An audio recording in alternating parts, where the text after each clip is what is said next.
يلا بينا بقى مع بطل الفيديو. السندوتش ده ارخص سندوتش كبده ممكن تجيبه او تشوفه عموما.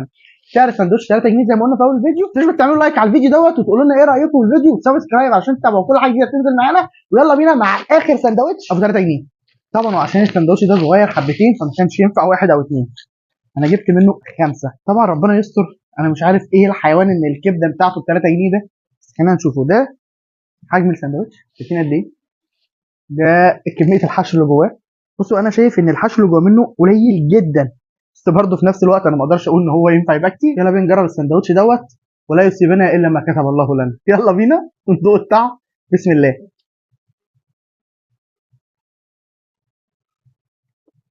طب والله طعمه جامد. الطعم بتاعه حلو جدا. طبعا انا مش عايز اقول لكم ان يعني ايه رغيف كبده ب 3 جنيه. هو يعني سعر الزيت كام؟